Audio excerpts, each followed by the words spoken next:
Le président russe, Vladimir Poutine, n'a pu qu'observer les représailles de l'Ukraine contre son gouvernement avec l'un des avions de chasse construits par sa propre nation. Un MiG-29 ukrainien vient de larguer une bombe à travers la porte d'un bunker, tuant plusieurs dirigeants russes dans une attaque ciblée que ni Poutine ni les dirigeants eux-mêmes n'avaient anticipé. Cela n'aurait jamais dû se produire. La Russie aurait dû dominer l'espace aérien et empêcher l'Ukraine de causer des dommages importants avec ses MiG-29 obsolètes. Cependant, Poutine a échoué et il n'a actuellement aucune réponse à la menace continue posée par le MiG-29. David Axe, correspondant de guerre pour Forbes, a déclaré le 31 mars que l'Ukraine venait de réaliser l'impossible. Pas de débarquement sur nos îles, pas de leadership. Alors, comment l'Ukraine a-t-elle pu envoyer une bombe à la porte d'un bunker militaire lourdement fortifié? Après tout, le MiG-29 n'aurait pas dû être capable d'effectuer cette frappe. Le MiG-29, un avion de chasse soviétique déployé pour la première fois dans l'armée russe au milieu des années 1970, est également connu sous le nom de Fulcrum par l'OTAN. À l'origine, il était destiné à servir de contrepoids aux F-16 américains nouvellement formés, la Russie se concentrant sur l'amélioration de la maniabilité de ses avions par rapport à ceux des États-Unis. On pourrait dire que la Russie a réussi. Elle a produit un avion de chasse d'une vitesse maximale de 2450 km/h et d'une portée d'un peu plus de 2900 km. L'avion de chasse représentait une menace sérieuse pour tout ce que les États-Unis pouvaient lancer dans les airs, car ils étaient légers, rapides et chargés d'armes. Les 7 points d'emport d'armes extérieures du MiG-29 en sont la raison. Grâce à ces points d'emport, la Russie a pu créer le MiG-29 d'une flexibilité inattendue. Lors de combats aériens avec d'autres avions de chasse, la version de base de l'avion peut transporter jusqu'à 2 missiles à moyenne portée R-27, selon l'Air Force Technology. Les missiles R-60 et R-73, qui sont également utilisés dans les combats aériens, mais ont une portée inférieure à celle du R-27, peuvent être transportés par l'avion dans une capacité allant jusqu'à 6. Lorsque vous combinez les S-5, S-8 et S-24 avec un canon d'avion de 30 mm capable de tirer 150 munitions et des roquettes non guidées, vous obtenez un chasseur capable de causer de sérieux dommages à d'autres moyens aériens pendant la guerre froide et qui constitue encore une menace aujourd'hui. De plus, la Russie avait la capacité d'équiper le MiG-29 de bombes aériennes pesant jusqu'à 3000 kg et de les larguer sur des cibles au sol. Ce n'était cependant pas l'une des énormes bombes utilisées par l'Ukraine pour détruire le bunker de Kursk. Même si ces bombes de l'ère soviétique sont très puissantes, elles ne sont pas guidées et ne peuvent pas être utilisées pour une frappe précise.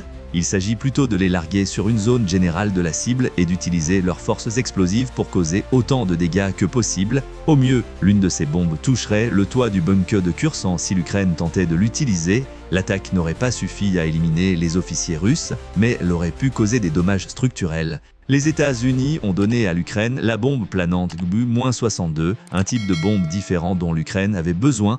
Au début de l'année 2024, l'idée des bombes planantes a gagné en popularité et la Russie a découvert une méthode pour transformer ces bombes fades obsolètes en armes bien plus meurtrières. La BBC a couvert ces nouvelles bombes planantes russes terrifiantes en mai 2024, soulignant que les armes étaient fabriquées par la Russie à l'aide de kits d'ailes spécialisés, coûtant entre 20 000 et 30 000 $. Ces kits étaient fixés à des bombes de fabrication artisanale, ce qui leur permettait d'être lancés depuis l'arrière des lignes de front et de planer en direction de leurs objectifs. La précision des bombes russes n'est pas très élevée, elles n'ont pas besoin de l'être.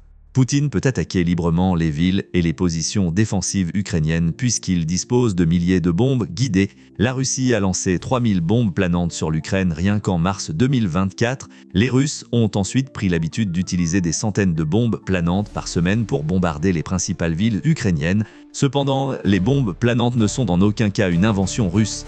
Les bombes planantes étaient déjà utilisées pendant la Seconde Guerre mondiale et l'Ukraine en possédait même, mais les attaques incessantes de la Russie l'empêchaient de les utiliser pleinement. Puis vint le joint direct attaque munitions, JDAM, des États-Unis.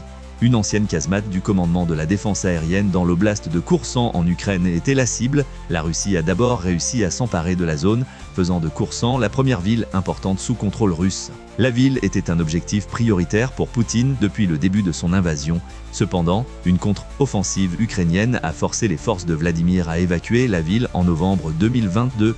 Le JDAM permet aux États-Unis de transformer des bombes non guidées en armes à guidage de précision capables de frapper presque n'importe quelle cible, à l'instar du kit DEL que la Russie utilise pour fabriquer ses bombes planantes.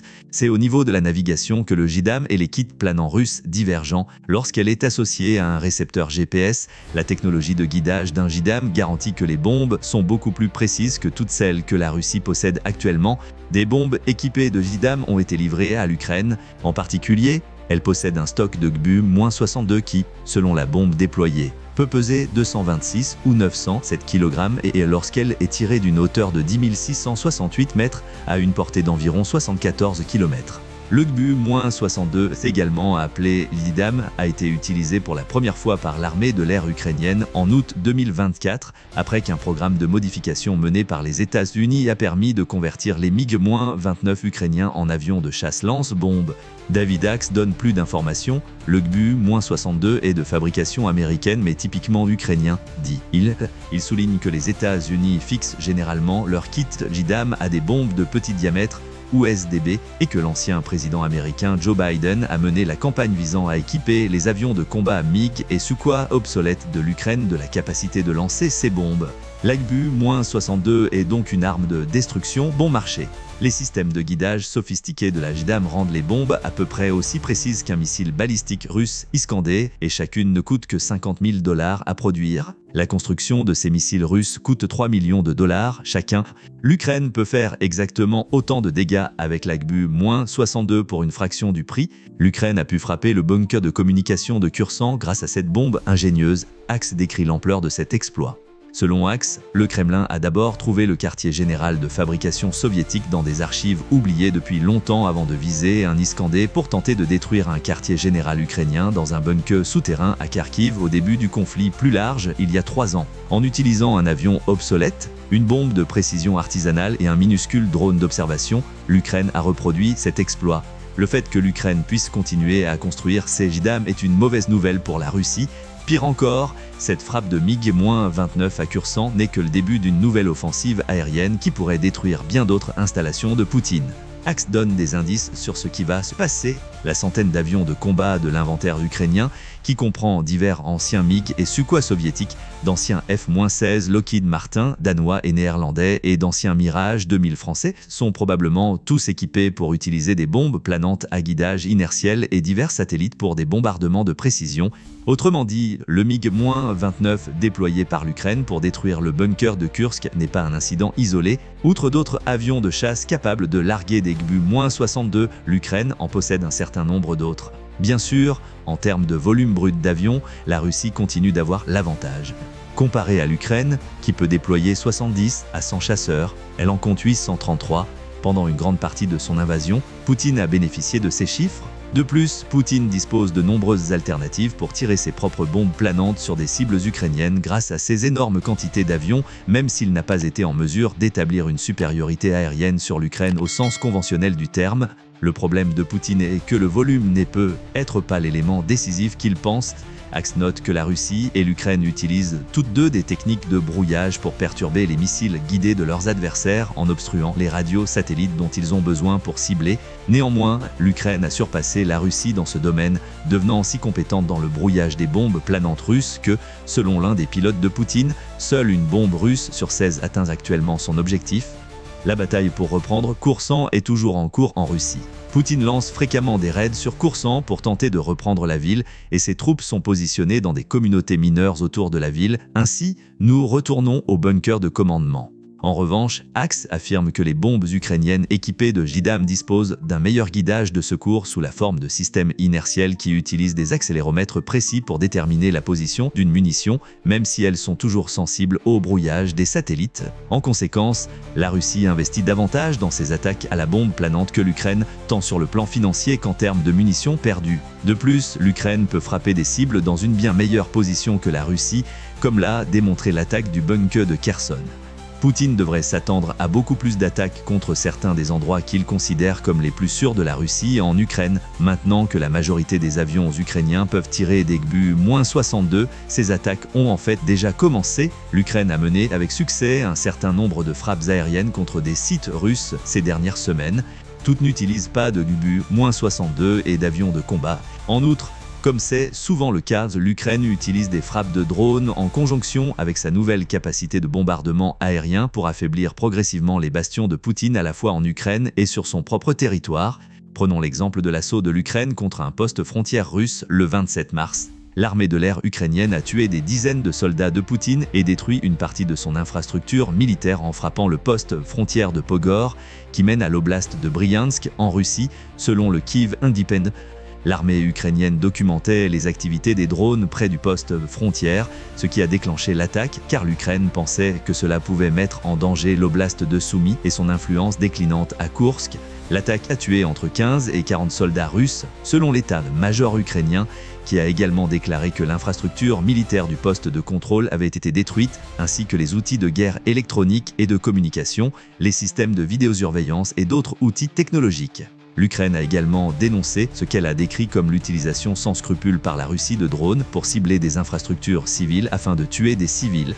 En outre, l'Ukraine a lancé avec succès une attaque aérienne contre de nombreuses installations gazières russes quelques jours auparavant. Le Kyiv Independent a rapporté le 14 mars que 2 compresseurs de gaz et un entrepôt où la Russie conserve ses missiles pour les systèmes de défense aérienne S-300 et S-400 ont été frappés par des drones ukrainiens à longue portée.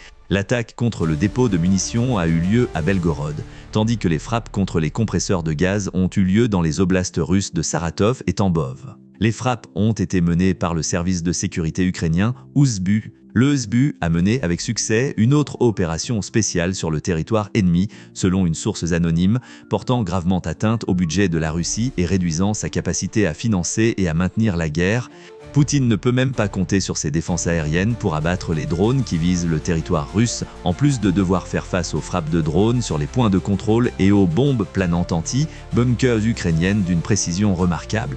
Vladimir devra également s'inquiéter de la conversion rapide par l'Ukraine de sa flotte de F-16 en expansion en une force offensive. Selon un article de Newsweek du 27 mars, l'Ukraine a commencé à attaquer des cibles russes au sol avec ses avions de chasse de fabrication américaine. Par rapport à l'utilisation précédente des F-16 par l'Ukraine, il s'agit d'un changement important. L'Ukraine s'est concentrée sur l'utilisation de ces avions à des fins de défense après l'arrivée de la première livraison dans le pays en août 2024. Ils ont connu un succès presque immédiat et, dès le 27 août, les premiers rapports faisant état de l'interception de missiles russes par des F-16 ukrainiens ont commencé à arriver. Lors d'un combat aérien le 11 décembre, l'Ukraine a détruit 11 missiles avec ses F-16 et en janvier, il a été rapporté qu'un seul pilote avait abattu 6 missiles de croisière russes en une seule mission.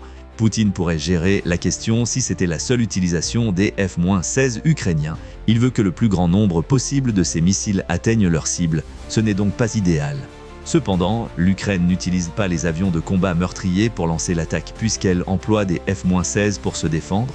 Mais c'est le cas maintenant. Selon un pilote ukrainien non identifié interrogé, les pilotes ukrainiens utilisant des avions de combat occidentaux se sont montrés très efficaces dans les opérations de combat contre des cibles aériennes et terrestres. Le bunker, qui était auparavant contrôlé par les forces ukrainiennes, a été occupé par les forces russes, ce qui a causé des dommages importants à l'Ukraine. Une batterie de missiles ukrainienne S-300 que la nation utilisait pour abattre les menaces aériennes entrantes était auparavant connectée à ce bunker de commandement spécifique. Maintenant qu'il faisait partie de la Russie, les troupes de Poutine pourraient l'utiliser pour la même raison. Pour aggraver la situation pour le président russe, Poutine, l'Ukraine utilise les mêmes armes que celles qui ont été utilisées pour démolir le bunker de Kursk. Selon le pilote, les F-16 ukrainiens sont équipés de bombes aériennes de haute précision, telles que les bombes planantes J-Damé et les SDB. Notre bombe peut s'écraser sur la fenêtre de quelqu'un si nous le voulons. L'assaut du centre de commandement ukrainien à Kherson vient de prouver que le pilote avait raison, même s'il n'avait peut-être pas réalisé à quel point il était précis. Qu'est-ce que Poutine et le cours de la guerre en Ukraine ont donc à gagner de la frappe réussie de l'Ukraine sur Koursk? La rivière Dniepr fournit une explication. Dans un effort pour accroître son influence avant les prochaines négociations de paix ou de cessez-le-feu, la Russie tente d'établir un point d'ancrage sur l'île qui borde cette rivière depuis début mars. Selon Le Guardian, Les troupes russes tentent de traverser le fleuve à 4 endroits différents, selon Oleksandr Prokudin, le gouverneur de la région de Donetsk, lorsqu'il essaie de traverser tous les jours, dit Prokudin. Selon nos renseignements, le commandant en second russe a ordonné aux forces locales de forcer le passage du fleuve à tout prix, même si elles n'étaient pas toutes prêtes à le faire. Autrement dit, peu importe si ses soldats sont tués, Poutine est prêt à sacrifier ses forces pour accéder à une plus grande partie du Donbass par le Dniepr. Selon Prokudin, les attaques russes sur le Dniepr seront encore moins efficaces maintenant qu'un MiG-29 ukrainien a détruit l'un des centres de commandement souterrains russes, ce qui alourdit encore le bilan déjà lourd des pertes humaines dans la région. Ils ont tué ses commandants, la seule option qui reste à Poutine est de déployer des vagues humaines vers le fleuve que l'armée ukrainienne détruira. Outre ce problème géographique, l'avantage aérien croissant de l'Ukraine en est un autre. Les attaques du MiG-29 et d'autres attaques récentes le démontrent. Poutine doit cependant reconnaître que le Conseil de l'Atlantique affirme que l'escalade aérienne de l'Ukraine se produit depuis au moins janvier 2025. En outre, l'Ukraine continue de frapper de plus en plus loin en Russie, en utilisant des missiles à longue portée et des drones pour attaquer avec succès des cibles situées jusqu'à 1000 km de distance. Selon l'Atlantic Council, cette attaque a démontré la capacité croissante de l'Ukraine à lancer des bombardements à longue portée contre des sites russes de grande valeur. Naturellement, la Russie discute rarement des dommages causés par ces frappes, l'évoque généralement le lancement de missiles et de drones dans les airs, avec les incendies ou explosions résultant des débris de drones qui frappent accidentellement la cible visée par l'Ukraine. Poutine doit cependant être secrètement préoccupé par cette escalade aérienne. L'Ukraine tente de faire plus que simplement éliminer les cibles russes depuis les airs, elle y parvient systématiquement. L'attaque du MiG-29 à Kherson montre également que l'Ukraine devient plus compétente et plus sûre d'elle dans sa capacité à utiliser ses avions de chasse pour nuire réellement à l'armée et aux infrastructures de Poutine, étant donné qu'il pouvait encore utiliser des bombes planantes et mener des attaques aériennes depuis l'arrière des lignes de front. Poutine aurait pu se réjouir de ne pas avoir réussi à établir la supériorité aérienne en Ukraine. Cependant, l'Ukraine ne se contente plus de suivre le mouvement, mais lance également des attaques avec plus de précision.